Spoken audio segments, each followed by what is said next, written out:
ఉదయకాలపు అరుణోదయంలో మీ అందరికీ శుభాలు తెలియజేస్తూ వాగ్దానము కూడిన మాటలు మనం జ్ఞాపకం చేసుకుందాము. వాగ్దాన సందేశము క్లుప్తంగా నిర్గమకాండము 33వ అధ్యాయము 14వ వాక్యం మన జ్ఞాపకం. అందుకు ఆయన నా సన్నిధి నీకు తోడుగా వచ్చును. అందుకు ఆయన నా సన్నిధి నీకు తోడుగా వచ్చును. నేను నీకు విశ్రాంతి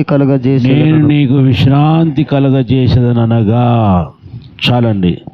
ఈ ఉదయకాలంలో అరుణోదయము మనందరి కోసము దేవుని వాగ్దానం. నా సన్నిధి నీకు తోడుగా వచ్చును, నేను నీకు విశ్రాంతి కలగజేసేదను.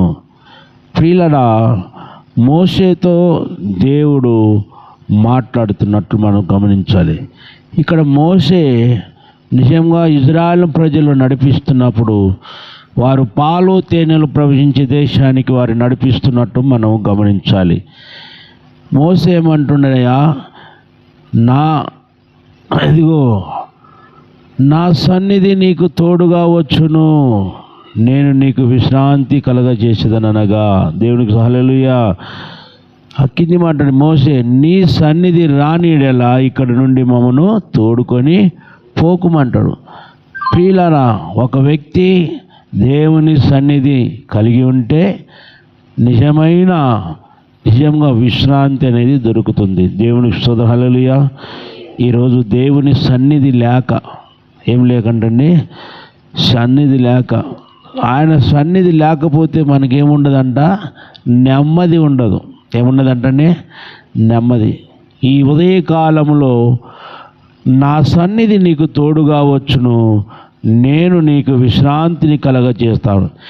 ఏ కుటుంబం అయితే దేవుని సన్నిధి కలిగి ఉంటారో, ఏ కుటుంబం అయితే దేవుని యొక్క సన్నిధి కలిగి ఉంటారో, ఆ కుటుంబంలో నా యేసయ్య నెమ్మదిని, ఆశీర్వాదము, నిత్య జీవము, నిత్యత్వము, నిత్య కృప నా యేసయ్య బిడ్డలకు తోడుగా ఉండునుగాక.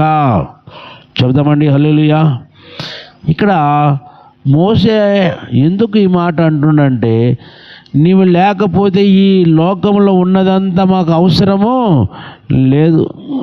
నువ్వు మమ్మల్ని తీసుకెళ్తున్నావు నిత్య కానాని కోసం, అది కూడా మాకు అవసరం. నీ ఉంటేనే మాకు కృప ఉంటుంది, నీ ఉంటేనే మాకు క్షేమం ఉంటుంది, నీ ఉంటేనే మాకు విశ్రాంతి ఉంటుంది, నీ ఉంటేనే మాకు నెమ్మది. చాలామంది కుటుంబాలు నెమ్మది లేక జీవిస్తున్నారు. మరి ఉదయకాలంలో ఆయన నీ కుటుంబంలో ఉన్నాడా, నీతో ఉన్నాడా? నీ కుటుంబానికి నిజంగా నెమ్మది ఉందా? నీ కుటుంబానికి శాంతి ఉందా? నీ కుటుంబానికి సమాధానం ఉందా?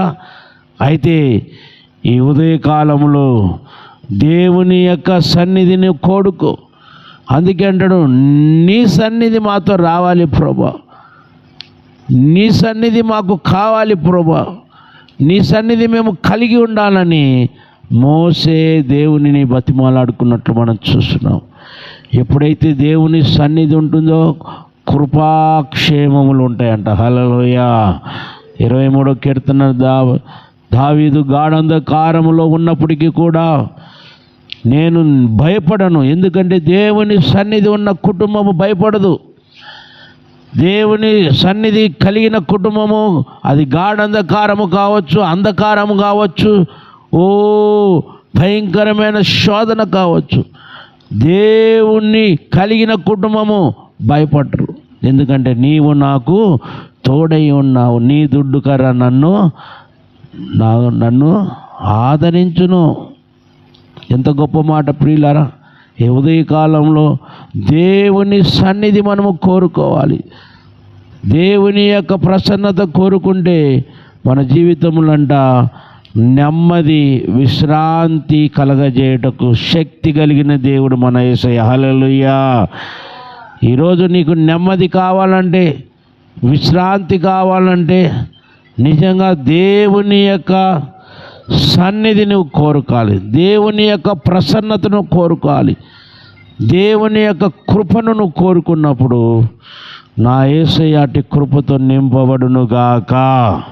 చెబుదామండి హల్లెలూయా. ఈ ఉదయకాలంలో దేవుని సన్నిధిని కోరుకున్న వ్యక్తి మోషే, రెండవ వ్యక్తి దావీదు. అలాగనే దేవుని యొక్క సన్నిధిలో మనము నిలిచి వాటిని అనుభవిస్తూ ఆయన రాకడ కోసం మనమందరము సిద్ధపడుటకు ఆయన కృపను మనం పొందుకొనుగాక. ఈ ఉదయకాలంలో నా సన్నిధి నీకు తోడుగా వచ్చును, నేను నీకు విశ్రాంతి కలగజేసేదను. దేవునికి స్తోత్రం హల్లెలూయా. మరి దేవుడు నీకు నిత్య విశ్రాంతి కావాలంటే దేవుని సన్నిధి నువ్వు కలిగి, దేవుని యొక్క కృపను కలిగి, దేవుని యొక్క రక్షణ కలిగి, దేవుని యందు విశ్వాసం ఉంచితే ఆయన సన్నిధి, ఆయన కృప, ఆదరణ నా యేసయ్య నీకు కలుగజేయునుగాక. ప్రార్థన చేస్తాను ఈ వాగ్దానం గురించి. అందరు కళ్ళు మూసుకున్నట్లయితే.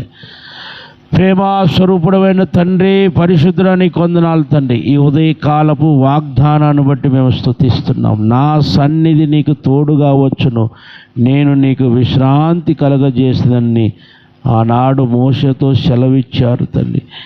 అయ్యా, నీ సన్నిధి మాతో రాని ఎడల మాకు పాలు తేనెలు ప్రవశించే దేశం మాకు అవసరం లేదు నాయన అన్నాడు. ఇదిగో నాయనా, నీ సన్నిధి మీకు కోరుకుంటున్న నీ ప్రజలను బట్టి ప్రార్థిస్తున్నాం. ఎవరైతే నీ ప్రజలను తండ్రి నీ సన్నిధిలో ఉంటున్నారో వారికి ఆదరణ తండ్రి, వారికి నాయన కృప, వారికి నిత్య జీవము, నిత్య క్షేమాన్ని కలుగజేసే దేవుడు. ఇదిగో వారి గృహములో నిత్యము తండ్రి కృపాక్షేమములు నా యేసయ్య వారికి కలుగజేయునుగాక. కృపతో నింపటకు సహాయము చేయండి ప్రభా.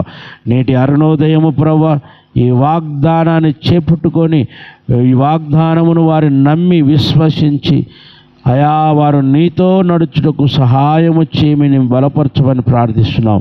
ఈ దినం ఇంతవరకు మేము చేసిన ప్రతి విజ్ఞాపనలు మీరు ఆలకించారు. ఇదిగో గూగుల్లో ఉన్న నీ బిడ్డలందరినీ బట్టి ప్రార్థిస్తున్నాం. లైవ్లో ఉంటున్న నీ బిడ్డలందరినీ ప్రార్థన అవసరత కోరిన ప్రతి బిడ్డను బట్టి ప్రార్థిస్తున్నాం. ఇదిగో నేను స్తుతిని బట్టి, గ్రేస్ని బట్టి, నాయన జోష్ను బట్టి, అవినాష్ సంతోష్ని బట్టి, దైవజనులను బట్టి స్తోత్రం. అలాగే ప్రభు స్టీఫెన్ బాబును బట్టి స్తోత్రం తండ్రి. అలాగే నెహమియాను బట్టి స్తోత్రం తండ్రి. మా సహోదరి ఆలెక్కను బట్టి, గాబ్రియల్ బ్రదర్ని బట్టి స్తోత్రం. అనుషమ్మను బట్టి స్తోత్రం తండ్రి. అలాగే నీ దాసురాలు తండ్రి నన్ను స్తోత్రం. మెరిషమ్మను బట్టి స్తోత్రం తండ్రి. అలాగే నీ దాసురాలు తండ్రి నా ఎలిజబెత్ను బట్టి స్తోత్రం. సునీతను బట్టి స్తోత్రం. కస్తూరిని బట్టి స్తోత్రం. యోహాన్ను బట్టి, ఐజాక్ని బట్టి, ఐజాక్ కుటుంబాన్ని బట్టి జ్ఞాపకం చేసుకుని, జ్యోతి జోయలను జ్ఞాపకం చేసుకోండి. అలాగే రాజు వారి కుటుంబాన్ని జ్ఞాపకం చేసుకోండి తండ్రి. ఇంకా లైవ్లో తండ్రి ఇంకా అనేక మంది ఉన్నారు ప్రభు, వారందరినీ జ్ఞాపకం చేసుకొని లైవ్లో ప్రార్థన అవసరతలన్నీ కోరిన బిడ్డలందరినీ అవన్నీ యేసు నామమున అవునుగాక